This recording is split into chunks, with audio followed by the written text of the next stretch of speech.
আসসালামু আলাইকুম। আজকের ভিডিওতে আমরা লিঙ্কডইন রিমার্কেটিং নিয়ে কথা বলব। রিমার্কেটিং বা রিটার্গেটিং আসলে কি সেটা আগে আমরা বোঝার চেষ্টা করি। সাপোজ আপনি লিঙ্কডইনে একটি ভিডিও ভিউ অ্যাড দিয়েছেন বা এনগেজমেন্ট অ্যাড দিয়েছেন। এখন আপনি চাচ্ছেন যে আপনার ভিডিও যারা ৫০% এর উপরে দেখেছে বা আপনার এনগেজমেন্ট অ্যাডে যারা আসলে লাইক করেছে, কমেন্ট করেছে বা শেয়ার করেছে তাদেরকে টার্গেট করে আপনি নতুন একটি অ্যাড তাদেরকে দেখাতে চান। সেক্ষেত্রে এটি হচ্ছে আসলে রিমার্কেটিং বা রিটার্গেটিং, অথবা আপনি চাচ্ছেন লিঙ্কডইন অ্যাডের মাধ্যমে আপনার ওয়েবসাইটে যারা ভিজিট করেছে তাদের কাছে আপনি নতুন একটি অ্যাড দেখাতে চাচ্ছেন। সেক্ষেত্রে আপনি এটি রিমার্কেটিং বা রিটার্গেটিংয়ের মাধ্যমে করতে পারবেন। ফেসবুক বা গুগলে যেমন রিটার্গেটিং অ্যাড সম্পর্কে আমরা জেনেছি, লিঙ্কডইনের ঠিক একই। ফেসবুকে আমরা রিমার্কেটিং করার জন্যে একটি পিকজেল বা ট্র্যাকিং কোড পেয়েছিলাম। ঠিক একইভাবে গুগল থেকেও আমরা কিন্তু কনভার্সন ট্র্যাকিং কোড পেয়েছিলাম। সেটি আমরা ওয়েবসাইটের মধ্যে বসিয়ে দিয়েছিলাম, তাই না? এতে করে বিভিন্ন ইভেন্ট অনুযায়ী আমরা কিন্তু আমাদের অডিয়েন্সকে ট্র্যাক করতে পারতাম। লিঙ্কডইনও ঠিক এমন একটি ট্র্যাকিং কোড রয়েছে। তো সেটি পাওয়ার জন্যে আমরা চলে যাব আমাদের অ্যাডভার্টাইজিং অপশনে। দেন আমরা চলে আসবো আমাদের ক্যাম্পেইন ম্যানেজারে। ক্যাম্পেইন ম্যানেজার থেকে আমরা যেকোনো একটি ক্যাম্পেইন অ্যাকাউন্ট সিলেক্ট করে নিব। দেন আমরা এপাশ থেকে চলে আসবো অ্যানালাইজ অপশনে। অ্যানালাইসিস থেকে দেখেন এখানে লেখা রয়েছে ইনসাইটস ট্যাগ। এই ইনসাইটস ট্যাগের উপর জাস্ট ক্লিক করে দেব। দেন এখানে আমরা ৩টি অপশন পাচ্ছি। প্রথমটি হলো I will install the tag my self. এটি হলো আপনি যদি নিজে আপনার সাইটে এই ট্যাগটি ইনস্টল করতে চান সেক্ষেত্রে আপনি এখানে ক্লিক করবেন। দেন দ্বিতীয়টি হলো আপনি যদি চান যে আপনি আপনার ডেভেলপার দিয়ে এই ট্যাগটি আপনার ওয়েবসাইটে ইনস্টল করে নেবেন সেক্ষেত্রে আপনি দ্বিতীয়টি সিলেক্ট করতে পারেন। এবং সর্বশেষ ৩ নাম্বারটি হলো আপনি যদি গুগল ট্যাগ ম্যানেজারের সাহায্যে ট্যাগটি ওয়েবসাইটের সাথে ইন্টিগ্রেট করতে চান বা ইনস্টল করতে চান সেক্ষেত্রে এটি সিলেক্ট করতে পারেন। এটাই মূলত আসলে রাইট ওয়ে। সেক্ষেত্রে প্রথমে গুগল ট্যাগ ম্যানেজারকে আগে আপনার ওয়েবসাইটের সাথে ইন্টিগ্রেট করতে হবে, দেন ট্যাগ ম্যানেজারে এই কোডটি আসলে বসাতে হবে। এক্ষেত্রে গুগল ট্যাগ ম্যানেজার আসলে মিডলম্যান হিসাবে কাজ করবে।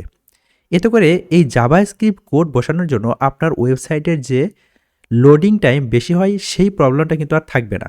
গুগল ট্যাগ ম্যানেজার নিয়ে আমাদের আলাদা একটি কোর্স রয়েছে এবং আমাদের গুগল অ্যাডস কোর্সেরও এই ট্যাগ ম্যানেজার নিয়ে বিশদ আলোচনা করা হয়েছে। আমরা মূলত এখন প্রথম যে প্রসেসটি রয়েছে সেই প্রসেসের মাধ্যমে ইনস্টল করে আপনাদের দেখাবো। তো আমি এখানে ক্লিক করে দিলাম। দেন আমাদের সামনে একটি কোড চলে আসলো, তাই না? এটা হচ্ছে জাভাস্ক্রিপ্ট কোড। এটা কোথায় বসাতে হবে? এটা বসাতে হবে আমাদের ওয়েবসাইটের গ্লোবাল ফুটারে। গ্লোবাল ফুটার জিনিসটা আসলে কি আমি যদি আপনাদের একটু বুঝাই, তো সাপোজ আমি যেকোনো একটা ওয়েবসাইটে প্রবেশ করতেছি, যে আমি বিডি শপ ওয়েবসাইটে প্রবেশ করব। তো আমি বিডি শপে প্রবেশ করতেছি। দেন বিডি শপ ওয়েবসাইটে আসলাম।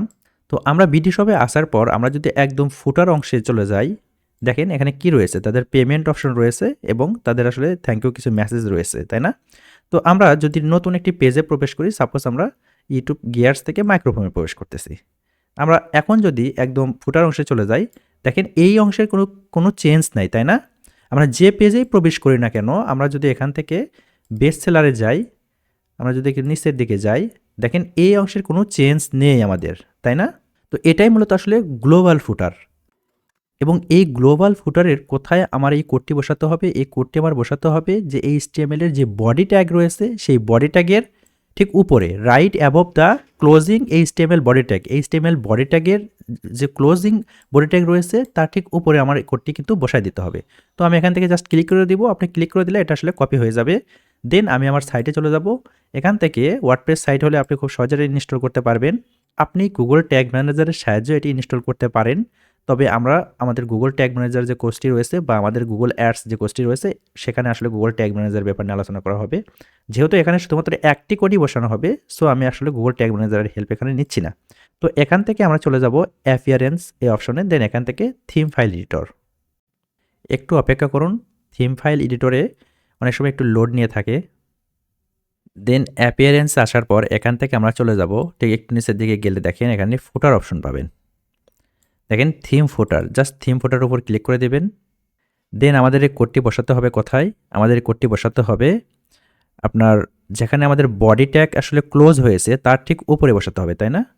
তো আমাদের দেখতে হবে যে আমাদের বডি ট্যাগ কোথায় ক্লোজ হয়েছে। এটা দেখেন আমাদের ক্লোজিং বডি ট্যাগ, তাই না? আমাদের ক্লোজিং বডি ট্যাগের ঠিক উপরে এই অংশটা আমাদের বসাতে হবে। তো আমরা এন্টার দিয়ে নিই। দেন আমরা এখানে জাস্ট আমাদের কোডটি বসাই দেবো। আমি কন্ট্রোল ভি দিয়ে কোডটি বসিয়ে দিলাম। ঠিক আছে? এখন যদি আমরা এখান থেকে আপডেট ফাইলে দিয়ে দিই। তো এটা আপডেট হওয়ার পরে লিঙ্কডইন এটি আসলে চেক করবে, চেক করার পর কি করবে, এখানে আমাদের লেখা কিন্তু ভেরিফাইড চলে আসবে। তো এখন কিন্তু এটা আমাদের আসলে ভেরিফাইড না, ইনসাইটস ট্যাগ কিন্তু ভেরিফাইড না। এখন আমরা এটা কি করলাম, আমরা এই ট্যাগটি আমাদের ওয়ার্ডপ্রেসের ফুটার সেকশনে আসলে বসিয়ে দিলাম। দেন কিছু সময় তারা আসলে রিভিউতে রাখবে, রিভিউ করার পর তারা অ্যাকচুয়ালি এটি ভেরিফাই করে দেবে। তো এই ভিডিওতে আমরা এই পর্যন্ত শিখলাম যে কিভাবে আমরা লিঙ্কডইনের ইনসাইটস ট্যাগ ওয়েবসাইটে আসলে ইনস্টল করতে পারি, এবং পরবর্তী ভিডিওতে দেখব কিভাবে এই ওয়েবসাইটের বা ভিডিও ভিউ বা এঙ্গেজমেন্টের ডাটা নিয়ে আমরা রিমার্কেটিং ক্যাম্পেইন সেট আপ করতে পারি। তো সে পর্যন্ত ভালো থাকবেন, সুস্থ থাকবেন। আসসালামু আলাইকুম।